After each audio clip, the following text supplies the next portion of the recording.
Brought to you by River State Government, the treasure base of the nation. We are about to embark on a 45-minute journey to an island known as Bonny Island. This island is known to be home to Nigeria's major resource, oil and gas, and also known for its rich culture. Do take a ride with us. The trip to Bonny, however, is an hour-long boat ride to the edge of the Atlantic Ocean, situated at the southern edge of River State. Owing to its strategic position, the island hosts various oil and gas companies. Beyond its investment potential, the ancient town of Bonny embodies a lot of history, that of slavery and religion. While the state government tries to preserve its history, making it a tourist destination, this island, hosting the largest oil tank farm in Nigeria, is on a mission to explore its economic potential in order to attain socio-economic development in all spheres. Well, we have fishing going on very well. When you got to the beach, you saw the fishing market. It's quite huge. We have other commercial activities. You have provision stores here and there, supermarkets, and you have fashion stores and all of that. So I think it's just all you can think of in terms of trading. Empowerment through job creation is a major project embarked upon by the Bonny Local Government Council. We are on time to witness the handing over of taxis and buses to beneficiaries of the Bonny Transport Scheme initiative. And hand over this taxi to me. Seeing the potential in transportation on the island, the council had purchased buses and taxis to be given to a select few, which were meant to be used over a period of time, remitting a certain amount of money to the council every day until it amounts to the price for which it was purchased. When we started this bus scheme, people were complaining, as a young guy, why don't you go to site and look for a job? Why driving a local government bus? At the end of the day, they will not give you this bus. But to my greatest surprise, today, I was given the particulars of the vehicle. And now I'm a proud owner of a Hummer Toyota bus. Inaccessibility to the communities here at Bonny is now a thing of the past. With the construction of internal roads, the rains are no longer a cause of fear. The mud has now been replaced with concrete and interlocking bricks. I was here since 1999. There was no road here. Even to access to this house was very difficult. Even when we came, there was no structures like this. We came here very early on this place, but because of this road, you can see that church there, this other church there, school is there. It is because of the road. Fishing may not be the economic mainstay on the island, as it has been relegated to the background, also owing to oil spills. The island, however, is poised to promote trade. This ultra-modern market has been constructed to see to that. First, the market we have now was built in the 60s, and if you go there, it's not good, it's not conducive for trading. And then secondly, the commercial activity here is quite high, and then you see every private home converted into a one shopping or commercial activity or the other.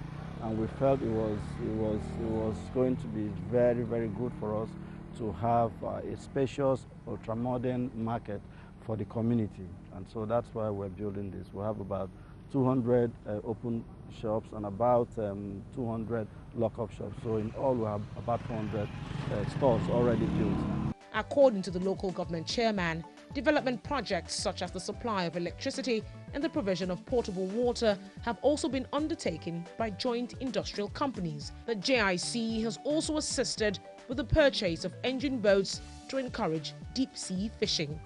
They've done a lot in the area of electricity supply. And what we enjoyed here today is as a result of their contribution and investment in that area. We've heard and seen the little we know of Bonny Island, but there is no leaving this island without a bit of history. And no better way to do that than to visit a historian here whose name is Ama Opo Senibo Spurgeon Adawari Green, a historian here in Bonny Island, to tell us more of what we don't know or what we haven't seen. Well, thank you so much for having us in your house today, sir. Thank you very much. Well, Bonny is an ancient town, one of the most ancient in West Africa. and it has a very long history. 97-year-old Mr. Green believes the future is bright for the island, irrespective of its challenges.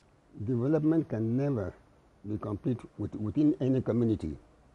It goes on all the time. People are always thinking of new devices, new plans to make life much better than it has been. So we're looking forward to something better. But so far, I think we've reached a point where we can say that we have made admirable progress. A singer in his heydays, Mr. Green belts out a few notes. I was glad when they said to me, "We will go into the house of the Lord." I was glad when they said unto me, "We will go into the house of the Lord." While his notes are laced with chords of years past, little is known of Mr. Green's youthful days and beyond, except for this picture and his telephone. This heritage site, when completed, however, will tell us more of events that took place on this island in our absence and beyond, attracting visitors and encouraging trade. Irrespective of the project undertaken by respective local government councils, development will be incomplete without socio-economic interaction with the urban towns and rural communities in the state. To achieve this, the River State government has embarked on a number of link roads into the rural communities to allow for human and vehicular traffic. The desire is to ensure that we provide lasting and durable road infrastructure for all the 23 local governments of River State. As I speak to you, 20 out of 23 local governments can be accessed by a very good road infrastructure. The other three, basically Andoni Local Government Council and Opobo Local Government Council and Boni Local Government Council, is yet to be accessed by road infrastructure. Andoni and Opobo would have road infrastructure in the next 12 months. That is because we are building what we call the Ogoni-Andoni Unity Road at a cost of 27 billion naira.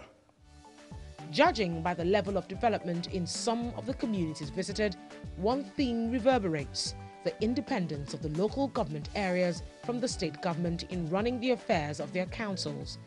The whole idea is, can I stem urban drift? Can I ensure that I spread out such that the rural-urban drift is reduced? That's why you're seeing rural power schemes, where you're going rural electrification, you're going into rural communities and there's electricity, there are roads, there are schools, there are hospitals. You see what I mean? So it doesn't matter where you live in River State. You can beat your chest and say, you know what, my government is touching my life. And what's the point of all of this? It's really very simple. As long as your neighbor is hungry, your chickens are not safe. With extra funds at their disposal, these representatives believe development in the rural communities will go as far as the mind permits to ensure economic development and well-being is at the doorstep of every household.